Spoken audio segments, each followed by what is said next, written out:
நம்பி வாங்க, சந்தோஷமா போங்க. சிஎஸ்டி ரயில்வே ஸ்டேஷனை விட்டு வெளியில் வந்தது எய்த்தாப்பில் ஒரு ரோடு போகுது. அதில் ஒரு 5 நிமிஷம் நடந்தோம்னா ஆசாத் மைதானம், அந்த கிரிக்கெட்டு கிரவுண்டு உள்ள ஒரு 2 நிமிஷம் நடந்து ஃபேஷன் ஸ்ட்ரீட் எங்கே இருக்குன்னு யார்கிட்ட கேட்டாலும் வழி சொல்லுவாங்க. அங்கே போனீங்கன்னா ஒரு 100-150 கடை இருக்குது.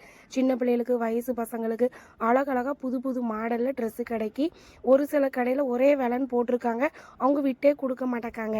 நிறைய கடையில் என்ன பண்ணுறாங்கன்னா 1000 ரூபா 1500 சொல்லுதாங்களா. உடனே நான் சிரிச்சுக்கிட்டே, பாம்பேக்கு வந்து 20 வருஷம் ஆயிட்டு என்கிட்ட உங்கள் ரீல் கதையெல்லாம் விடாதீங்க, உங்கள் பருப்பு வேகாதுப்பா, 200-250க்கு டிஷர்ட்டு, அந்த சட்டெல்லாம் 300-350க்கு தாங்கன்னு சொல்லி அப்படியே வாயடிச்சு பேரம் பேசி வாங்கிடுவேன். நீங்கள் இங்கே வாங்கியிருக்கீங்களான்னு கமெண்டில் சொல்லுங்கள். ஃபஸ்ட்டு டைம் போனால் சூப்பராக இருந்தது. என் பசங்களாம் இந்த பேக்கி பேண்ட் வேணும்னாங்க. அது என்னடா புது பேண்ட்டுன்னு சொல்லி போய் பார்த்தா, பாக்கியராஜ் சார்லாம் போடுவார் லூஸா, அந்த பேண்ட்டு அது 400 ரூபான்னு சொன்னாங்க. உண்மையிலே மார்க்கெட்டு சூப்பராக இருக்குது. நம்ம வீடியோ பிடிச்சா லைக் பண்ணுங்கள்.